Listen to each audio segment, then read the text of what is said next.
midi tout le monde, très contente d'être présente encore une fois pour ce troisième rendez-vous Midi Astuces IPC. Donc, tel que je vous l'ai mentionné cette semaine dans les réseaux sociaux, le sujet qui va être abordé aujourd'hui, évidemment, c'est l'émotion de la tristesse. La semaine dernière, on s'était donné des outils pour aller travailler la colère. Donc, cette semaine, on va aborder la tristesse. C'est pas nécessairement un sujet qu'on va parler fréquemment, donc d'avoir des outils, parce que oui, ça nous arrive d'avoir à côtoyer des petits amis qui sont pris dans leurs émotions. Évidemment, lorsqu'on parle d'une émotion, vous vous rappelez, je vous avais donné un peu des images fortes pour aller présenter le concept aux enfants pour le rendre encore plus concret. Donc, on avait entre autres parlé de cette précieuse messagère-là, des émotions qui sont en fait de précieuses messagères. Je vous avais dit que j'aimais beaucoup l'image du petit message qui nous était livré. Quelqu'un qui frappe à notre porte pour nous livrer un message précieux, est-ce qu'on prend soin de l'accueillir avec bienveillance? Donc, des émotions, évidemment, ce sont de précieuses messagères. Et lorsqu'on parle de la tristesse, encore une fois, évidemment, bien, on le sait, c'est un état, heureusement, un état émotionnel passager. Bien sûr, c'est douloureux, c'est pas une émotion. Je dis toujours à mes élèves qu'il y a des émotions agréables, il y en a d'autres qui sont un petit peu moins agréables. Alors oui, la tristesse, c'est pas toujours une émotion agréable, évidemment. Et ce que je vais aimer faire avec eux, encore une fois, c'est d'aller d'abord susciter des discussions et de leur expliquer clairement, tu sais, c'est normal d'être triste. Il y a une foule de raisons pour lesquelles tu peux être triste, évidemment. Et là, on va s'amuser, en fait, à identifier des situations. Pourquoi on peut être triste? Évidemment, on peut être triste parce qu'on a vécu une déception. On peut être triste parce qu'on s'est senti rejeté, évidemment. Peut-être qu'on t'a ignoré. Tu t'es senti mal compris. Tu peux être triste, et ça, souvent, on le vit dans notre quotidien d'enseignant parce que tu t'ennuies, surtout au préscolaire, au premier cycle. Tu t'ennuies de ta maman ou de ton papa. On peut être triste parce qu'on a subi, bien sûr, un échec. On est triste aussi quand on se sent impuissant par rapport à une situation, quelque chose qui se passe. Évidemment, et on est surtout triste lorsqu'on perd quelque chose de précieux, que ce soit un être cher, un objet quelconque, on peut perdre notre confiance en nous, bref, différentes situations que je vais identifier avec eux qui vont bien sûr être à la base de cette émotion-là qui peut apparaître à l'intérieur d'eux. Et ce que j'aime leur dire, encore une fois, c'est que tu vas avoir des précieux signaux qui vont être livrés. Oui, tu vas ressentir l'émotion dans ton cœur, mais tu vas aussi la ressentir dans ton corps. Donc, comment on la ressent, comment on la reconnaît, parce que c'est ce que je souhaite, encore une fois. Les outils que je vais vous proposer aujourd'hui, c'est vraiment d'habiliter l'enfant à reconnaître l'émotion pour être en mesure, par la suite, de mieux la gérer. Donc, comment on peut la reconnaître dans notre corps? C'est évidemment dans notre cœur, on la sent tout de suite, mais dans notre corps, c'est quoi les petits signaux qu'on peut avoir lorsqu'on est triste, évidemment? Le premier signe qu'on peut observer, c'est des pleurs, l'envie de pleurer. Évidemment, on peut ressentir une fameuse boule dans la gorge quand on est triste. On peut aussi avoir une sensation de brûlure dans l'estomac. Qu'est-ce qui peut arriver si tu es triste? Évidemment, bien, quand on est triste, on a souvent envie de s'isoler, on a souvent envie de rester seul. On a aussi parfois même peu d'énergie, on est en retrait, on a une perte de vitalité, puis ça peut même aller jusqu'à la perte d'appétit et le fameux silence, le mutisme pour certains élèves, encore une fois. Donc, d'aller leur faire prendre conscience que leur corps, qui ne parle pas, va leur livrer ces précieux messages-là. Donc, comment on peut justement, de façon bienveillante, accueillir cette émotion-là. Et c'est là que je vais leur donner des outils. Donc, comment on peut l'accueillir, on peut bien sûr verbaliser, donc la laisser sortir. Donc j'aime leur dire que les larmes, c'est une précieuse façon d'évacuer le stress. Donc de pleurer, ça diminue le stress. Donc tu peux pleurer, tu peux crier. En fait, il faut la faire sortir, il faut évacuer cette émotion-là. Et évidemment, je leur propose des stratégies comme, on le sait, Ethos. Quelle belle stratégie, tout simplement, de leur proposer, tu sais, lorsque tu te sens triste, juste le fait de serrer Ethos dans tes bras, un toutou, un oreiller, ça peut aider justement à apaiser ta peine. Tu peux également, lorsque tu es triste, évidemment, travailler ta respiration. On peut pratiquer, bien sûr, la respiroutine. On peut aller s'entraîner, encore une fois, à pratiquer la cohérence cardiaque avec nos mains, avec Ethos, évidemment. Je leur suggère très fréquemment, bien sûr, d'aller prendre une pause au coin stop pour s'isoler, accueillir leurs émotions. C'est l'endroit parfait pour le faire de façon justement discrète et évidemment, quand la tristesse va prendre beaucoup trop de place, on a d'autres moyens. Moi, j'aime leur dire qu'on va ratatiner. On peut ratatiner les idées noires, mais on peut rendre encore plus joyeuse cette émotion-là. Comment on peut faire? Bien, on peut aller dessiner, on peut tout simplement écouter de la musique qui nous fait du bien, on peut colorier, on peut aller courir, on peut danser, appeler un ami, peu importe. L'idée est bien sûr, encore une fois, de trouver une façon d'évacuer l'émotion et aussi, bien, on peut en parler, bien sûr, à une personne de confiance parce qu'évidemment, quand la tristesse nous envahit, c'est important de ne pas la vivre seule. Donc, d'aller leur mettre un petit peu ces suggestions-là. Déjà, ils en connaissent plein, mais d'aller leur en nommer encore une fois. Et ce qui est très important aussi, bien sûr, c'est d'aller les questionner. Donc, on accueille un élève qui est triste. Le matin, ça nous arrive, on n'a pas toujours le compte-rendu de ce qui s'est passé au préalable, mais de se permettre d'aller questionner l'enfant. Donc, est-ce qu'il s'est passé quelque chose dans l'autobus? Est-ce qu'il s'est passé quelque chose à la maison? Est-ce qu'il s'est passé quelque chose avec ton ami? Bon, bref, d'essayer de tenter d'ouvrir une discussion. Bien sûr, il y a certains enfants qui n'auront pas envie d'aller dans cette voie-là et c'est à ce moment-là que je vais leur proposer évidemment des alternatives que je vous ai suggérées. Donc, les précieux messages, je vous le dis toujours, j'aime leur dire, parfait, on ressent l'émotion de la tristesse, mais tu sais quoi, hein, c'est un heureux cadeau que ton corps te livre parce que derrière cette émotion désagréable-là, bien, il y a un message qui t'est livré. Qu'est-ce que ça peut être le message qui nous est livré par la tristesse? Est-ce qu'on le sait? Bien sûr, bien, souvent, ça nous indique un besoin de réconfort. C'est clair, lorsqu'on est triste, on a souvent besoin d'être réconforté. La tristesse peut aussi nous livrer comme message qu'on a besoin de revenir à soi. On a besoin de se retrouver, de retrouver ses repères, de prendre le temps d'intégrer un événement douloureux, évidemment, et leur apprendre que si on accepte la tristesse, évidemment, si on l'accueille avec bienveillance, ce que ça aura comme effet, c'est qu'elle va risquer de nous quitter encore plus rapidement parce qu'on va avoir pris soin avec bienveillance de la reconnaître, de l'accueillir. Et nous, comme adultes, comme intervenants, évidemment, vous le savez, lors d'un moment de tristesse, une des clés précieuses qu'on peut avoir, bien sûr, c'est la compassion.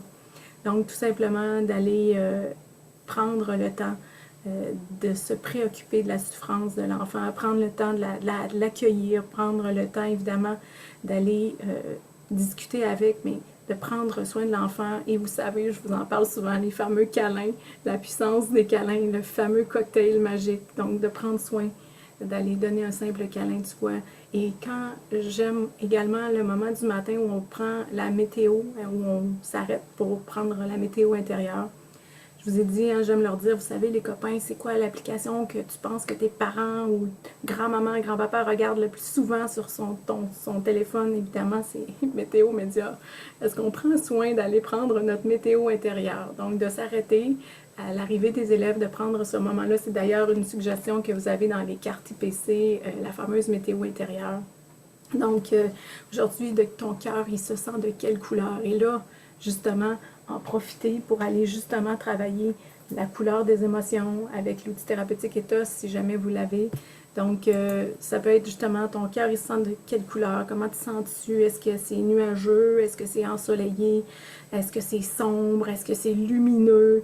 Et vous allez voir prochainement, je vais vous partager une petite capsule IPC où j'ai justement cette semaine travaillé avec les élèves de la maternelle, la météo intérieure à l'aide de cure-pipe de couleurs. Je pense que vous allez beaucoup aimer l'expérience parce qu'en plus, on a intégré tout ce qui est multisensoriel.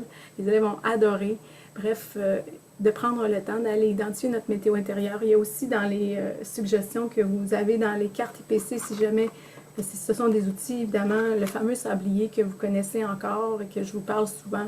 Donc, le simple fait d'utiliser un sablier, encore une fois, peut ramener la situation. Tu sais, lorsque on est dans un état de tristesse, dans un état émotionnel où on se sent justement triste, déprimé, c'est souvent parce qu'on est en train de ressasser le passé. Donc, qu'est-ce qu'on peut faire pour revenir dans le moment présent. Et là, d'aller leur donner des outils. OK, comment on pourrait se reconnecter à nos sens? Et c'est à ça que j'entraîne mes élèves. Donc, ça peut être une façon de faire et aussi une petite façon de faire rapide. Vous avez vu ça aussi si vous suivez ma chaîne YouTube, la capsule de l'auto-câlin. C'est une belle stratégie à faire, donc d'enseigner à nos élèves à aller prendre soin d'eux-mêmes. Donc évidemment, on prend soin souvent de faire des câlins aux autres, de prendre le temps de les consoler, mais est-ce qu'on prend le temps, nous, d'aller prendre soin de nous-mêmes, donc de travailler la stratégie de l'auto-câlin? C'est très, très gagnant. C'est un outil encore de plus. Il y a également quelque chose que vous faites sans doute, là, d'avoir une image bouée. J'aime beaucoup cette carte-là. Qu'est-ce que c'est l'image bouée? Bien sûr, lorsqu'on s'ennuie, par exemple, de maman, qu'on s'ennuie de papa, donc le simple fait de les entraîner à fermer leurs yeux, à imaginer dans leur tête cette personne qui leur fait du bien, qui leur manque, ou bien même d'apporter une fameuse photo. Vous savez, on fait ça parfois, donc sur le coin du bureau pour les aider à rester connectés à l'aide d'un petit fil invisible à ces personnes-là.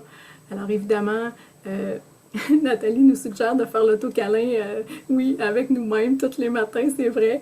Essayez-la, ça vaut la peine. Évidemment, une stratégie qui est bonne pour nous aussi, les adultes. Et aujourd'hui, je voudrais vous partager vraiment un coup de cœur, là, vraiment, c'est mon coup de cœur. J'ai préparé pour vous des petites fioles avec différents types de larmes. Donc ici, vous voyez, j'ai des larmes de joie. Ici, j'ai des larmes là, de vrai chagrin. Puis vous savez, il y a aussi des larmes de crocodile. Donc, d'aller identifier avec vos élèves les différents types de larmes. Et vous savez, je leur parle de la fée des larmes. C'est une très bonne amie de la fée des dents, la fée des larmes. Et évidemment, c'est une petite fée invisible. Et elle, vous savez quoi? C'est trop magique. Écoutez, c'est vraiment un coup de cœur littéraire. C'est un livre que je vous suggère. Je peux pas faire autrement que vous le proposer. J'aurais aimé l'écrire. C'est pas moi qui l'ai écrit. Mais c'est vraiment un livre magique qui s'appelle La fée des larmes. Si vous ne le connaissez pas, écoutez, allez voir ce livre-là. Je vais juste vous dire un petit peu, évidemment, écoutez, les larmes de crocodile, ben, ça vaut pas grand-chose, des larmes de crocodile. Hein? Ce que je pourrais vous dire, c'est que les larmes de joie, elles, dans cette histoire-là, on explique à l'enfant qu'elles sont vraiment fabuleuses. Pourquoi les larmes de joie sont précieuses puis qu'on les met dans le petit flacon? Parce qu'avec des larmes de joie, on peut créer des pierres précieuses. Mais il y a surtout les larmes les plus importantes, les larmes de vrai chagrin. À quoi elles servent, les larmes de vrai chagrin? Et c'est là que c'est magique, parce que la fée des larmes, elle aime faire le tri des différentes larmes qu'elle peut voir. Et dans cette petite fiole-là, elle va utiliser vraiment les larmes d'un vrai chagrin, parce qu'elles ont une vertu spéciale, magique, les larmes de vrai chagrin. C'est une petite colle. Elle peut, avec les larmes de vrai chagrin, fabriquer une petite colle qui va réparer les cœurs. Donc, le fait de pleurer, le fait, hein, c'est justement que c'est merveilleux parce que ça va servir à réparer les petits cœurs brisés.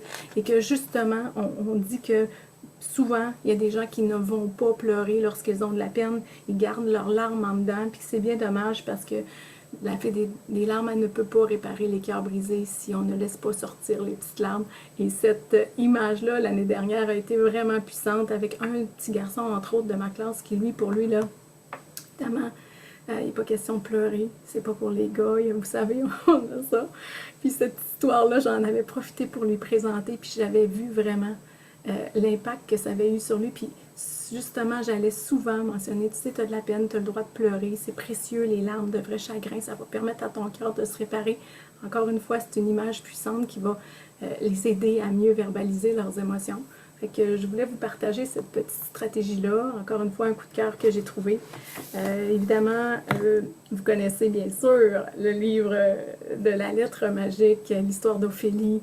Ophélie qui a toujours un énorme nuage noir au-dessus de sa tête parce que justement, elle ressent souvent l'émotion de la tristesse.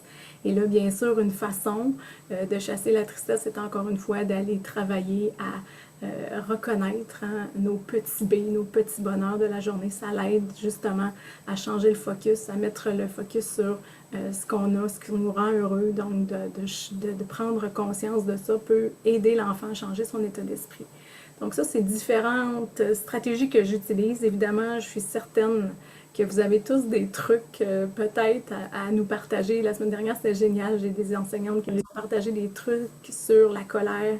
Donc, est-ce que parmi vous, il y en a qui ont le goût de nous partager des trucs sur comment vous aider un enfant à se consoler lorsque ça se produit, cette situation-là? Je serais bien curieuse d'en apprendre encore de nouveau. Moi, à l'école, j'ai remplacé la bouche d'étos parce que je suis avec les plus grands, hein, les 8-9 ans, au deuxième cycle. J'ai une boîte à colère, évidemment, mais j'ai aussi une boîte à tristesse.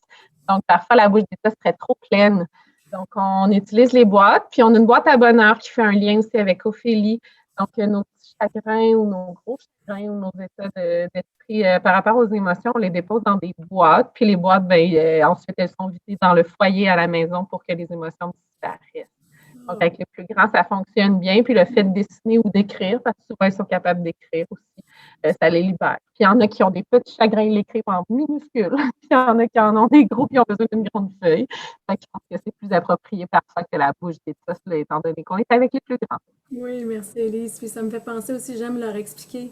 Je me prends un petit pot, hein, tout simplement, puis je leur explique, vous savez, parfois, là, on ne sait pas pourquoi soudainement on se met à pleurer, puis j'aime leur expliquer que, en fait, c'est comme un entrepôt. On a un entrepôt, je l'appelle l'entrepôt psychologique. Donc, il arrive une petite situation, ça nous fait de la peine, on met une petite boule de tristesse dans le petit pot. Une autre petite situation qui se produit, c'est pas très grave, c'est vrai, c'est pas si grave que ça, on l'ajoute. Et à un moment donné, à force de cumuler toutes les petites situations qui sont venues nous égratigner le cœur ou nous faire de la peine, qu'est-ce qui se passe? Ben, notre entrepôt psychologique est pleine. Oui, c'est important de la libérer. Et le fait de pleurer va te permettre justement de libérer ton entrepôt psychologique. Autre suggestion, est-ce que vous avez d'autres stratégies à nous partager? Moi, dans la classe, j'ai des petits sacs avec des fines herbes dedans, puis des odeurs. Puis les enfants ont trouvé lequel ils préfèrent. Alors parfois, quand c'est trop difficile, ils se concentrent à respirer le petit sac de fines herbes, tout simplement, pour se concentrer sur un sens. Oh, excellent. Merci. Donc, se concentrer sur un sens pour revenir en pleine conscience. Excellent. Merci du partage, Caroline. Des astuces pour gérer les émotions, on n'en a jamais suffisamment. Mais les petits trucs que je vous partage, encore une fois, c'est pas tout magique, mais ça peut alléger certaines situations qu'on a à gérer dans notre quotidien d'enseignante. Et ce que je peux vous dire aussi, moi, ce qui me sauve dans plusieurs situations, c'est mon fameux coin stop. Quand je les sens vraiment émotifs, le fait de leur permettre, tu sais, ce matin, puis quand dans la météo intérieure, il y a un ami qui va me dire, moi, ce matin, j'ai un gros nuage au-dessus de ma tête. Et je vais dire, tu sais quoi, je suis heureuse que tu me le partages parce qu'aujourd'hui, je vais faire encore plus attention, prendre soin de toi et de ta peine. Et ça met aussi les autres au courant de l'état émotionnel de son ami à côté, donc d'être encore plus bienveillant. Et le fait de les diriger, tu sais, je pense que ce matin, est-ce que tu aurais envie d'aller accueillir ton émotion, d'aller te déposer dans le coin stop? Et souvent, ils vont revenir, puis ils vont avoir passé à autre chose dans le coin stop. Il va y avoir toutes sortes d'objets, justement, pour les reconnecter à leur sens. Fait que souvent, ils vont revenir et c'est déjà réglé. Évidemment, lorsque c'est des petites peines, bien sûr. Voilà. Écoutez, ça fait déjà 20 minutes que je vous partage. Déjà, ça va trop vite. Hein? Je voudrais rester encore. Je sais que vous allez enseigner la plupart, que vous retournez à vos occupations. Écoutez, c'est chaque midi, Astuces IPC, évidemment, ce sont des midis rapides où, en rafale, on se partage quelques trucs, évidemment. Et la semaine prochaine, il y aura encore, bien sûr, un prochain rendez-vous.